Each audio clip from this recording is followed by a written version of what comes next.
సాఫ్ట్వేర్లో co living spaces అని పెట్టిందండి. కో లివింగ్ అంటే ఇద్దరు అమ్మాయి ఉండొచ్చు, అబ్బాయి ఉండొచ్చు, ఒకే రూమ్ లో ఉండాలంటే ఇది ఎక్కడ న్యాయం అండి?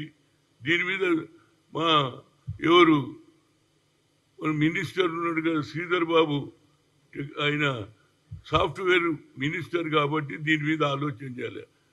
ఇవాళ స్కూల్ కూడా కాలేజీలలో కూడా ముఖ్యంగా హాస్టళ్లలో లేడీస్ హాస్టల్ వేరుంటుంది, మగవాళ్ళ హాస్టల్ వేరుంటుంది. కానీ ఇది కో లివింగ్ స్పేసెస్ అని పెట్టేసిందండి. ముఖ్యంగా ఏది మన సాఫ్ట్వేర్ ఇండస్ట్రీ ఉన్నటువంటి ఏదైతే ఏరియాలు ఉన్నాయో గోపనపల్లి కానీ అన్ని ఏరియాలలో ఇది స్పేస్ పెట్టి ఆడపిల్ల మగపిల్ల ఒకే రూమ్లో ఉంటారట. ఇది ఎక్కడ న్యాయం అండి? దీని మీద కొద్దిగా ప్రభుత్వం ఆలోచన చేయాలి. ఈ సిస్టమ్ బాగలేదు.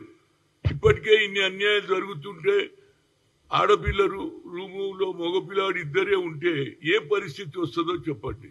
దీన్ని కూడా ప్రభుత్వం ఆలోచన చేయాలి.